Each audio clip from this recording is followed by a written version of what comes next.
एक गांव में 3 लड़के रहते थे, राम, श्याम और राजू। तीनों के पिता काफी अमीर थे। तीनों का बचपन बहुत अच्छे तरह से गुजरा था। उनके माता पिता कभी भी उनकी कोई भी मांग को अनदेखा नहीं करते थे।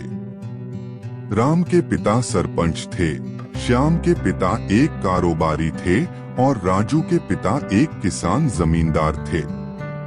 छोटी उम्र से ही उन सबको लाड प्यार ने ऐसा बना दिया था कि ना तो उनको मेहनत का पता था और ना ही उनको समय की परवाह थी। अक्सर वह सारा दिन बस घूमते रहते थे। नशे और अन्य भोगविलास में डूबे रहते थे, जिससे उनके गांव वाले भी दुखी थे। सरपंच और बड़े लोगों के बच्चे होने के कारण उनकी कोई शिकायत कर पाने की हिम्मत नहीं कर पाता था, जिससे उनका मनोबल और बढ़ गया था। एक दिन उनके गांव में बहुत तेज बारिश हुई, जिससे सब लोगों को नुकसान हुआ, जिसमें इन तीनों के पिता भी थे। लेकिन इतना कुछ होने के बाद भी उनके बेटों का वही हाल था। वो बस घूमते रहते, नशा करते, भोगविलास करते रहते थे। माँ बाप काफी चिंतित रहा करते थे। ये तीनों भले ही कितने गंदे थे, लेकिन इन तीनों के अंदर एक खास बात थी जिसकी पहचान किसी को नहीं थी और उनको खुद को भी पता नहीं था।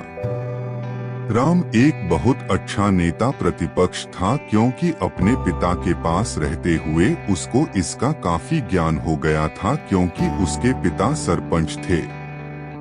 श्याम भी इस तरह से बिजनेस की समझ रखता था, क्योंकि उसके पिता एक कारोबारी थे और राजू खेती का काम जानता था, क्योंकि उसके पिता जमींदार थे। पर अपनी गलत कामों की वजह से उन सब ने अपने इन टैलेंट पर ध्यान ही नहीं दिया, जो कि उनकी सबसे बड़ी कमजोरी थी। इस तरह से इनकी बदमाशियों को देखकर इनके पिता उन्हें शिक्षा देने को सोची। तीनों पिताओं ने आपस में बात करी और उसका एक हल निकाला। तीनों पिताओं ने अपना अपना काम अपने अपने बेटों को सौंप दिए, जिससे उनको समय की कदर का पता लग सके। तीनों के पिता ने एक वसीयत बनाई, जिसमें ये लिखा था कि 1 वर्ष के अंदर इन तीनों को 10 लाख रुपए कमा कर देने होंगे, जो बिना किसी गलत काम करके कमाए गए हो, और तीनों को अलग अलग स्थान पर रहना था। इन तीनों को 5-5 लाख रुपए भी दिए गए, ताकि उनको अपना काम स्टार्ट करने में दिक्कत ना हो। पहले तो सब खुश हो गए कि हम आजाद हो गए, हमको पैसे मिल गए, और ऐसा सोच करके इन्होंने फिर से काफी समय मौज मस्ती करने में लगा दिया। इस तरह से 6 महीने बीत गए और इनका काफी सारा नुकसान भी हुआ। फिर एक दिन अचानक उनको एहसास हुआ कि अगर हम शर्त हार गए तो हम अपनी अपनी जायदाद खो बैठेंगे। धीरे धीरे उनकी चिंता बढ़ने लगी।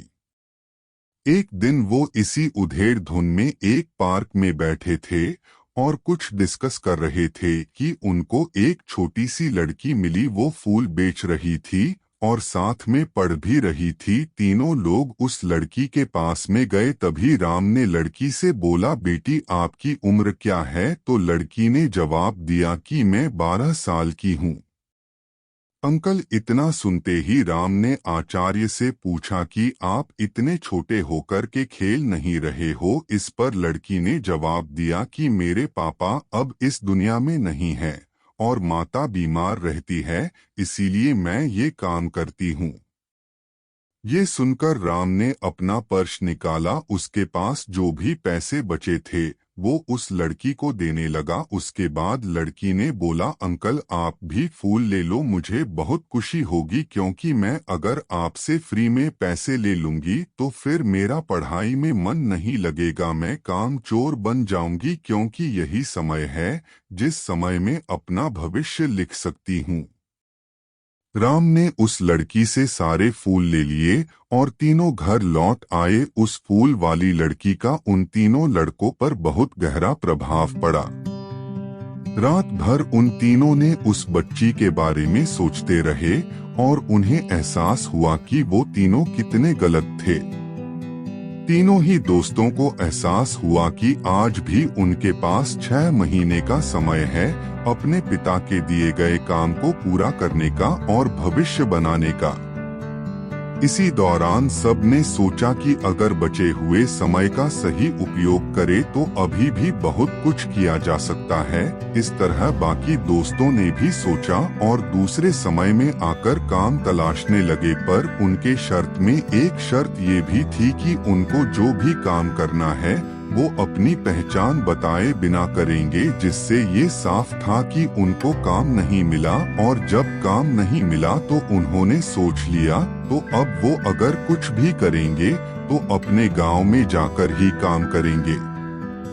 भले ही उनके पिता कुछ भी सोचे, लेकिन फिर भी अपने गांव में जाएंगे और अपने गांव में कुछ नए काम करेंगे, भले ही उनको अपने पिता के वसीयत ना मिले। तीनों लड़के अपने गांव में फिर से आए और अपने अपने पिताओं से जाकर के मिले और उन्होंने अपने अनुभव के बारे में बताया और बोला कि वो आगे से ऐसी गलती नहीं करेंगे और वो उन्हें माफ कर दे।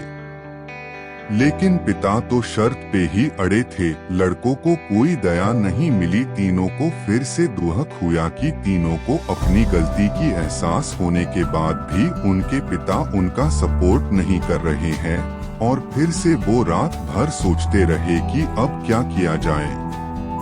तीनों ने मिलकर एक स्कीम निकाली। राम अपने मित्रों के साथ में मिलकर लोगों की प्रॉब्लम को सुलझाने लगा, जिससे उसको गांव की समस्याओं का ज्ञान हुआ। इसी तरह श्याम भी गांव के विकास के लिए नए नए तरीके सीख गया और राजू को किसानों और बीजों का ज्ञान हो जाने से उसको काफी फायदा हुआ। तीनों ने मिलकर अपने बाकी पैसों को सही ढंग से सही जगह लगाकर गांव को एक नया रूप दे दिया। उनकी कड़ी मेहनत से गांव के लोग क्या दूसरे शहरों के लोग भी उनकी तारीफ करने लगे। उनका गांव तरक्की करने लगा। नई तकनीकों के कारण हर वर्ग के लोगों से उनका जुड़ाव होने लगा और एक समय आने के बाद उनके पिताओं ने भी उनको माफ कर दिया।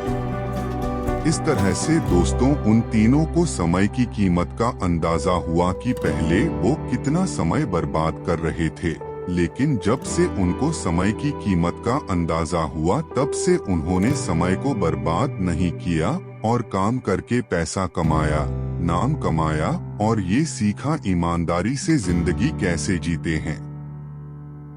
दोस्तों कुल मिलाकर कहने का मतलब यही है कि आप सभी समय को बर्बाद ना करें। अगर ये समय आपके हाथ से निकल गया तो कुछ नहीं कर सकते हैं, और हाँ, समय के पास इतना समय नहीं है कि वो आपको दोबारा समय दे। समय बर्बाद करने का हजारों तरीका है, लेकिन आप ऐसा कोई तरीका चुनिए जो आपकी जिंदगी बदल दे, इस समाज की जिंदगी बदल दे, इस देश का भविष्य बदल दे।